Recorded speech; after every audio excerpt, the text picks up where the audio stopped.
"We can't have you at Christmas," my sister texted. "Mark's family are executives. Your factory job would ruin everything," I replied. "Understood." 3 days later, Mark walked into a board meeting and started screaming. My sister's text came in at 11:47 a.m. on a Tuesday, while I was standing at the floor-to-ceiling window of my corner office on the 34th floor, watching the Charles River go gray under a December sky, waiting for my assistant to confirm the Whitmore board was assembled. "We can't have you at Christmas this year, Nina. Mark's family are all senior executives and old money, and honestly, your factory background would just make everyone uncomfortable. You understand, right? It's not personal. Love you." My mother followed 2 minutes and 14 seconds later. I know the exact gap because I was still holding the phone when it buzzed again. "Nina, sweetheart, don't be upset. You'd just feel out of place with your rough hands and those boots you always wear. Stay home, order pizza, get some rest. We'll send pictures and call on Christmas morning." I read both messages twice, set the phone face down on my desk. "Ms. Johnson," my assistant Carla's voice came through the intercom. Calm, precise, 18 years of corporate discretion in every syllable. "The Whitmore delegation has arrived. All parties are present in Conference B. The board is ready. Send them in," I said. "And Carla, make sure my nameplate is visible from the door." "Already done," she said. I picked up my portfolio, buttoned my jacket, charcoal Armani, the one I bought the week after I sold my first company, the one I wore to every meeting that mattered, and walked down the hall to end Mark Whitmore's career. But I'm getting ahead of myself. Let me go back to where this actually started, because the Christmas text wasn't the beginning, not even close. The beginning was a plastics factory in Worcester, Massachusetts in the winter of 2009, when I was 22 years old and working the night shift, 10 p.m. to 6 a.m., running an injection molding line that paid $90.40 an hour and left machine oil under my fingernails that I could never quite get fully clean. I wore steel-toed boots and a hard hat with my name written on the back in black marker. I smelled like solvent on the bus home every morning. I was also, during those same 3 years, taking 18 credit hours a semester at night and on weekends at UMass Boston's business program, surviving on 4 hours of sleep and dining hall coffee, building case studies and financial models in the break room of the factory between production runs on a secondhand Dell laptop I had paid $230 for at a pawn shop on Commonwealth Avenue. My mother told her friends I was finding myself in the industrial sector. My sister Emily, 4 years younger and in the middle of an art history degree our parents were happily funding, told her college roommates I worked in manufacturing, with a specific downward inflection that communicated everything she meant without having to say it. I graduated top of my class in May 2012. I remember sitting in the folding chair in the gymnasium in my rented cap and gown, and I remember my mother taking pictures and looking genuinely proud, and I remember thinking, she has no idea what I'm about to do, and she won't ask. She didn't ask. I started my first company, Meridian Supply Chain Solutions, at 24, out of a shared co-working space in Cambridge with 2 other people, running logistics optimization software for mid-size manufacturers who were bleeding money on inefficient distribution. I knew the problem from the inside. I had watched it for 3 years from a factory floor. We bootstrapped for 18 months, raised a Series A of $4.2 million from a firm called Keller Venture Partners in 2014, grew to 41 employees. I sold Meridian in November 2017 for $40 million to a logistics conglomerate called FreightCor International. I was 29 years old. I did not tell my family the number. I told them I had sold the company and it had gone well. My mother said, "That's wonderful, sweetheart. Are you going to take a vacation?" My sister texted a thumbs up emoji and asked if I could Venmo her $400 for a weekend trip she was planning. I sent the $400. At 32, I became CEO of Apex Holdings, a mid-market private equity firm specializing in distressed acquisitions. We identified companies with sound underlying assets being destroyed by bad management, bought them, rebuilt the leadership and operational structure, and either held them for cash flow or sold them at multiples that made our investors very happy. I had built Apex from a $60 million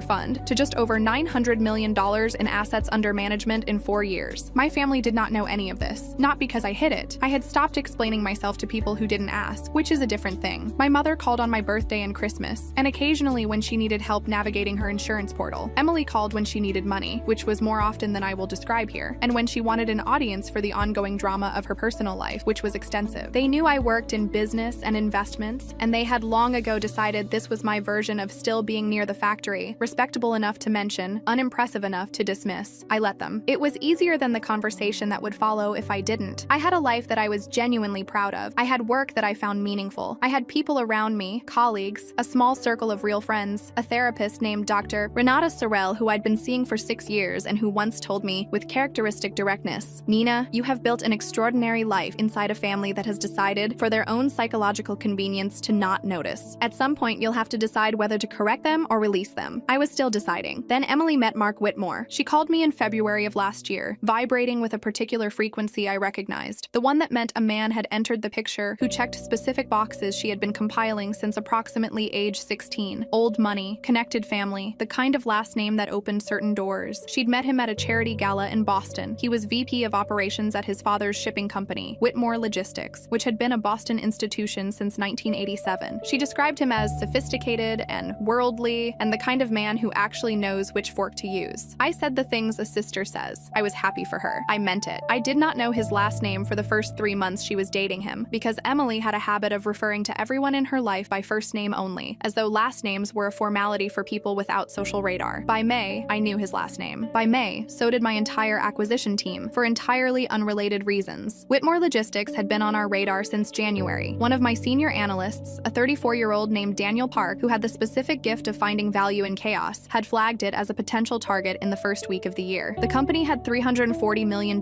in annual revenue at its peak 3 years earlier. By the time Daniel brought it to me, it was at $197 million and falling. East Coast shipping routes that were genuinely valuable, the kind of established relationships and port access that take decades to build. But the operational structure was a wreck. The expense reporting was grotesque. A $12 million contract with a pharmaceutical distributor had been lost the previous October. The deadline for renewal had passed without response because, according to the internal communications Daniel had obtained through our due diligence process, the VP of operations had been in Aspen that week and was unreachable. The VP of operations was Mark Whitmore. I found this out on a Thursday afternoon in May, sitting at my desk reviewing the due diligence file that my legal team had assembled. Full name, employment history, performance record. I sat with that information for about 4 minutes. Then I called my lead deal attorney. Thomas, I said, I need you to confirm something for me. The VP of operations at Whitmore, Mark Whitmore, is he the owner's son? Thomas Brennan, 26 years in M&A law, formerly of Sullivan and Cromwell, currently my outside counsel on every significant transaction. Yes, Richard Whitmore's son. He was installed in the role 3 years ago. Why? He's dating my sister, I said. A pause. Do you want to pull out of the acquisition? I thought about that. I thought about it for longer than I'll admit. The acquisition had been in development for 6 months. The fundamentals were sound. The assets were real. The problem, the only problem, was the man running it into the ground. No, I said, but I want every piece of the performance documentation bulletproof. Every late arrival, every expense report anomaly, every missed deadline. I want it all independently verified. I will not have this look like anything other than exactly what it is. Understood, Thomas said. Over the next 4 months, Thomas Brennan and his team assembled what he would later describe to me as the most thoroughly documented case of executive negligence I have seen in 2.5 decades. The file was 340 pages. It included time-stamped access logs from the Whitmore building, showing Mark's arrival and departure times. It included expense reports with itemized charges, $4,200 for a dinner with no business contact listed, $11,000 in Aspen resort charges expensed during the week the pharmaceutical contract lapsed, a $6,800 charge at a Scotch whiskey retailer described in the report as client entertainment. It included the pharmaceutical distributor correspondence showing 18 days of unanswered emails preceding the contract expiration. It included a sworn statement from a Whitmore operations manager named Carol Delaney, who had been with the company for 14 years and who had sent documented internal complaints about Mark's attendance and decision-making to Richard Whitmore's office on 4 separate occasions, all of which had been filed without response. I had no plans to accelerate the timeline. The acquisition was moving at exactly the pace it should. Then my sister uninvited me to Christmas. I want to be precise about something, because I have seen the version of this story that people tell themselves. The revenge narrative, the scorned woman weaponizing corporate power. That is not what happened. What happened is that I had been building a legitimate case for a legitimate acquisition for the better part of a year. The acquisition was ready to close, and I received a text message from my sister that crystallized, in a single paragraph, exactly what my family had believed about me for 15 years. And I made a decision. I was done managing their comfort at the expense of my own reality. I closed the acquisition on December 18th. Richard Whitmore, 63 years old, third-generation shipping, exhausted from watching his father's company deteriorate, had been in negotiations with us for 6 weeks. He was not a bad man. He was a father who had installed his son in a role the son was not equipped for, and had spent 3 years watching the consequences compound, and had run out of options. Our final meeting before closing was just the 2 of us and Thomas Brennan in my conference room, and Richard Whitmore shook my hand with both of his and said, I need you to save what's left of this, please. I told him I would. Full operational control transferred to Apex Holdings at 8 a.m. on December 19th. I had asked Carla to schedule the leadership meeting for 9 a.m. that Thursday, December 21st. I had asked her to include specifically the VP of operations and his father. I had not specified to anyone in the Whitmore organization who would be leading the meeting. My assistant buzzed me in at 8:55 that morning. The Whitmore delegation is here. 4 people, Richard Whitmore, Mark Whitmore, their CFO, and their outside counsel. Mark Whitmore is currently explaining to the catering staff that the sparkling water should have been San Pellegrino and not domestic. A beat. He's asked for it to be replaced. Tell them I'll be 5 minutes, I said. I gave it 6. There is a specific thing that happens when I walk into a room. I'm aware of it. The way it changes, the way attention reorganizes. I have never fully gotten used to it, and I've stopped trying to. I walked through the conference room doors, and the room went quiet in the way that rooms go quiet when the air pressure changes. Richard Whitmore stood immediately. Good instincts, developed over decades. He didn't know me yet, but he recognized something. Mark stayed seated. He was looking at me the way people look at something that doesn't compute. The expression of a man whose internal filing system has encountered a category error. He knew my face. He had seen it in Emily's phone, probably, in whatever context Emily had presented me. The factory-adjacent sister, the financial underachiever, the family member who would feel out of place at Christmas with old money. I sat down at the head of the table, opened my portfolio. My nameplate was centered in front of me, exactly where Carla had placed it an hour earlier. Nina Johnson, Chief Executive Officer, Apex Holdings, Inc. I watched Mark read it. I watched him read it again. I watched his eyes move to my face, back to the nameplate, back to my face. His voice came out wrong, too thin. He pointed at me, an actual point, index finger extended, the kind of gesture that people make when their social training has momentarily collapsed entirely. You're Emily's sister, Nina. I didn't confirm or deny. I uncapped my pen. I want to thank everyone for coming in this morning, I said. Given the change in ownership, I wanted to meet with senior leadership directly to discuss the path forward for Whitmore Logistics. No, Mark's chair scraped back. He was standing now and I could see what was happening to him. The color leaving his face, the jaw tightening, the particular expression of a man watching his assumptions detonate in real time. No, this is Dad. She's a factory worker. Emily told me she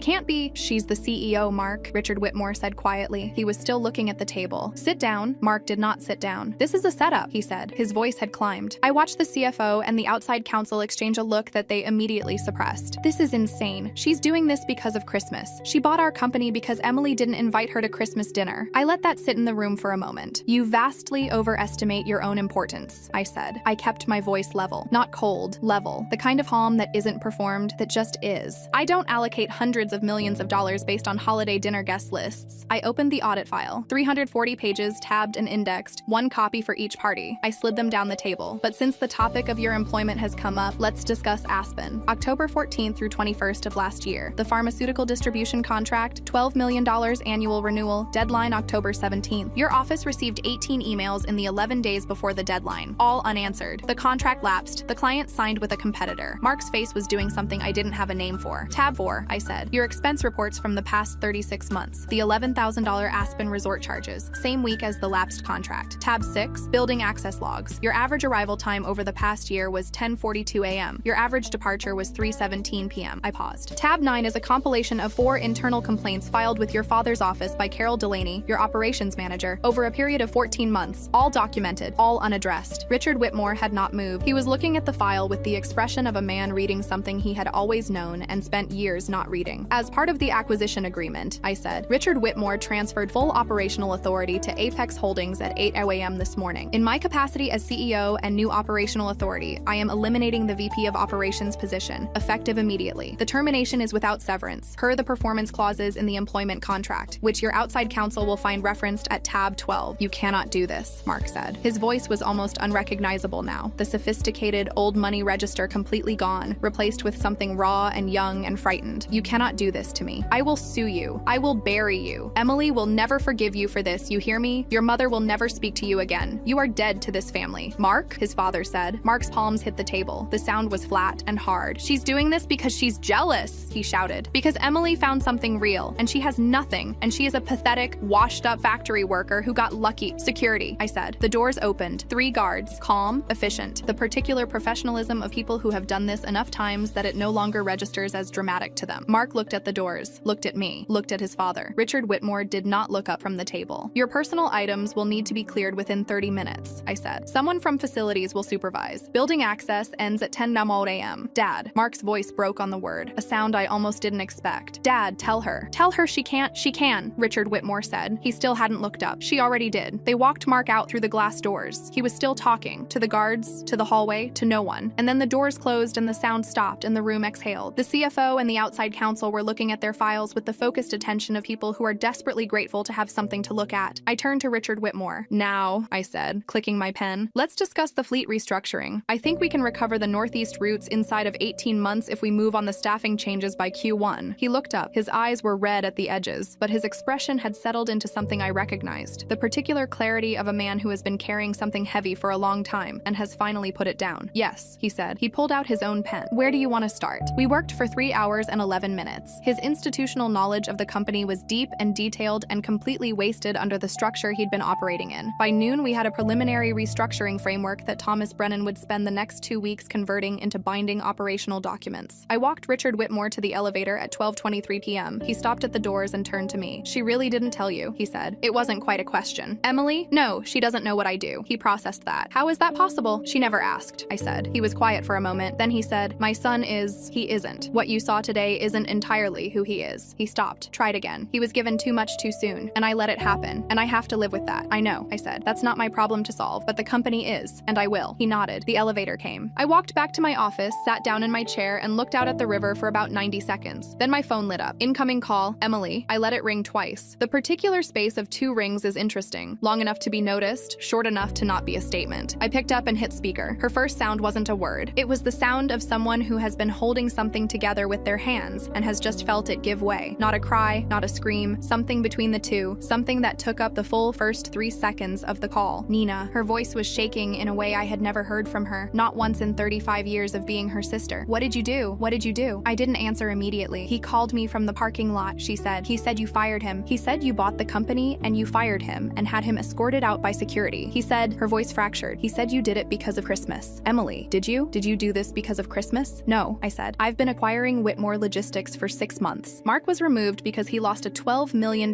contract while he was skiing in Aspen, because he was arriving at work after 10 a.m. and leaving before 3 p.m., and because 4 of his own employees filed formal complaints about his performance that were ignored because his father owned the company. None of that has anything to do with Christmas dinner. A long silence. You're the CEO of a private equity firm, she said slowly, like she was reading something in a language she was just learning to parse. I have been for 4 years. And before that, you sold my first company. Yes, for $40 million in 2017. A sound. Small. Involuntary. Why didn't you tell us? And there it was, the question. The one that had been building for 15 years under 1,000 small silences and unreturned curiosities and birthday calls that were really just ambient noise management. You didn't ask, Emily, I said. Not with anger, just with the flat, factual weight of a true thing. In 15 years, neither you nor Mom asked me a single real question about my work. Not one. You decided what my life looked like, and you held on to that picture because it was more comfortable than looking at the actual one. That's not fair. The Christmas text, I said. The one about your factory background, your rough hands, and your awful boots. That text is why Mark thought what he thought, because you have been telling people a story about me for 15 years, and you believed it, and so did he. She was crying now, real crying, the kind you can't modulate. I didn't know, she said. I genuinely didn't know. I know you didn't. That's the part that should keep you up at night. Not that you got it wrong, that you never tried to get it right. I looked out at the river. It had started to snow, fine and sideways, the Charles going pewter gray under the early afternoon light. I'm not going to help Mark with this, I said. I want to be direct with you about that. The documentation is thorough and the termination is legally bulletproof. Thomas Brennan has been doing this for 26 years and he does not make procedural errors. I know, she whispered, but I am not your enemy. I am your sister. And if you want to have an actual conversation, not about this, not about Mark, just a real conversation about who we actually are, I'd like that. I have always wanted that. She didn't say anything for a moment. You paid for Christmas, she said finally, in a strange, small voice. You sent me $400 for that trip. You always send money when I ask. Yes, and you have Emily. I'm so embarrassed, she said. I know. I'm so sorry. I know that too. The snow was picking up. I watched it hit the glass, each flake distinct for a split second before dissolving. The boots, I said after a moment. What? The boots you mentioned in the text that I always wear. Yeah? I wear them because I like them, I said. I have always liked them. I wear them to board meetings. I wore them the day we closed this acquisition. A pause. They're good boots. A sound from Emily that was somewhere between a laugh and a sob, the specific frequency of someone who is just beginning to understand something very large and is not sure yet whether it will break them or rearrange them. Okay, she said. Okay, I said. I ended the call, sat with the quiet for a minute, pulled up Thomas Brennan's email and confirmed the Whitmore documentation chain of custody was sealed and filed, sent a note to Daniel Park thanking him for the initial analysis that had started all of this 8 months earlier, before any of it was personal. Then I opened my desk drawer, pulled out a sheet of paper, and wrote a note to Carol Delaney, the operations manager who had filed 4 complaints that no one had answered. I told her she was going to be the interim VP of operations pending a formal search. I told her she had been seen, even when the people who should have seen her hadn't. I told her she was exactly the kind of person this company needed running things. I had Carla messenger it to the Whitmore building that afternoon. 3 months later, Whitmore Logistics Q1 numbers were up 14%. Carol Delaney had been formally appointed VP of operations. The pharmaceutical client had come back to the table, not the lost contract, but a new one, $9 million,